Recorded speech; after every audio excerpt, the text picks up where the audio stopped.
ये कहानी उस दौर की है जब अमिताभ बच्चन नाम का कलाकार हिंदी सिनेमा के आसमान पर छा चुका था। देश विदेश में उसके शोज हो रहे थे।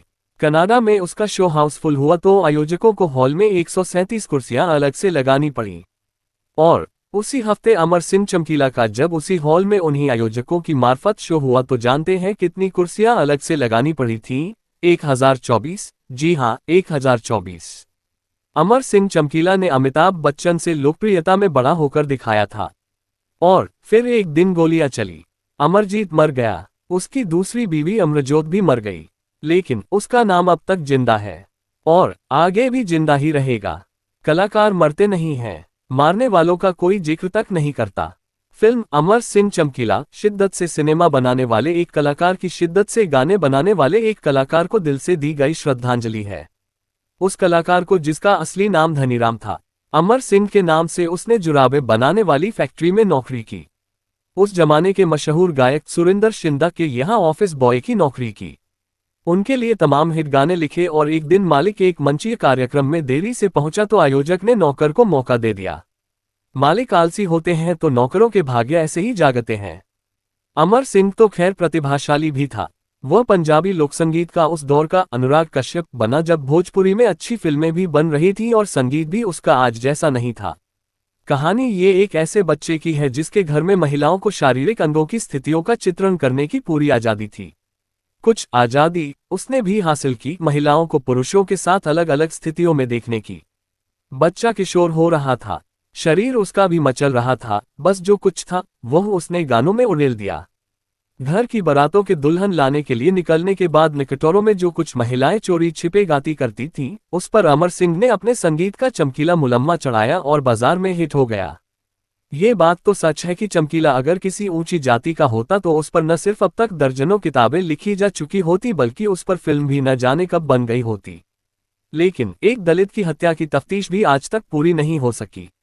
किसी को पता नहीं कि अमर सिंह चमकीला को किसने मार दिया और क्यों मार दिया। खाड़कुओं ने उसे धमकी दी, उससे वसूली भी की, पुलिस ने उसे धमकी दी, एनकाउंटर का डर भी दिखाया। कनाडा गया तो वहां की संगत ने भी वही किया और उसने वहीं सबके सामने गाड़ी में बैठते ही बीड़ी सुलगा ली। चमकीला को ये लग गया था कि उसकी गायकी के चलते जिन गायकों की दुकान बंद हो चुकी है, या तो वे या फिर खाड़कू या फिर पुलिस उसे किसी न किसी दिन मार ही देगी।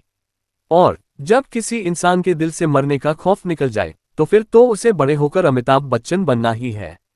हेयर स्टाइल तो अमर सिंह ने शुरू में ही अमिताभ बच्चन जैसा कर लिया था। विजय वह कनाडा पहुंचकर बना। निर्देशक इम्तियाज अली ने फिल्म अमर सिंह चमकीला में खुद को भी पाया है।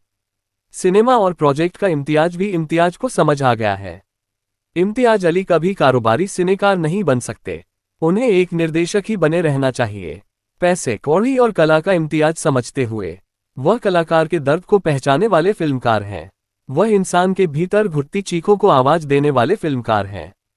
फिल्म अमर सिंह चमकीला इसी इम्तियाज को समझाने वाली फिल्म है। कैसे कोई पत्रकार खुन्नस खाकर कोई नैरेटिव बना दे तो एक कलाकार का करियर ही नहीं जीवन भी खत्म हो सकता है, ये इस फिल्म से समझा जा सकता है। कैसे घरों की दादियाँ, माताएं, बेटियां और बहनें अपने मन की भावनाएं अकेले में, समूह में और पीढ़ियों का अंतर छोड़कर एक साथ ठुमके लगाकर प्रकट करती रही हैं, ये इस फिल्म से समझा जा सकता है। और इस फिल्म से ये भी समझा जा सकता है कि खुद से ऊपर समाज, समाज से ऊपर कानून और कानून से ऊपर धर्म का नैरेटिव कितना घातक होता है। अमर सिंह चमकीला फिल्म के एक दृश्य में जब अपनी जाति बताता है और अपने हुनर का हौसला भी बताता है तो इसे देखते समय रोए खड़े हो जाते हैं।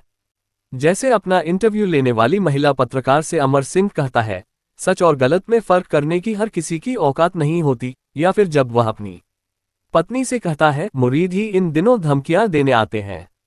ये सारे दृश्य दिलजीत दोसांझ ने अमर सिंह चमकीला बनकर जिए हैं।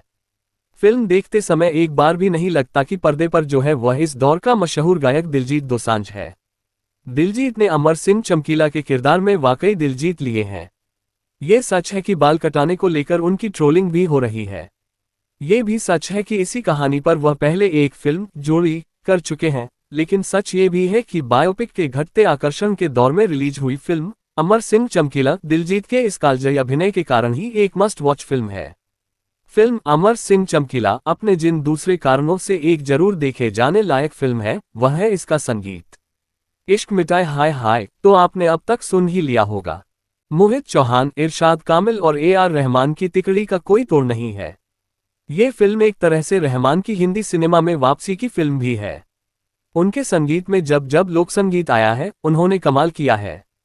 रहमान को पूरब दिल से चाहता है, भागते वो पश्चिम की तरफ रहते हैं। फिल्म का उपसंहार अरिजीत की आवाज में मैनू विदा का रूप सुनते समय आंखें भर आए, ये लाजिमी है। फिल्म की सिनेमेटोग्राफी कमाल है। एडिटिंग और पैकेजिंग और भी अच्छी है। फिल्म पूरी तरह से इम्तियाज, दिलजीत और रहमान की है। इरशाद कामिल अरसे बाद अपनी लय में लौटे हैं और इसमें परिणीति, अंजुम बत्रा, पूरी टीम ने काबिले तारीफ काम किया है।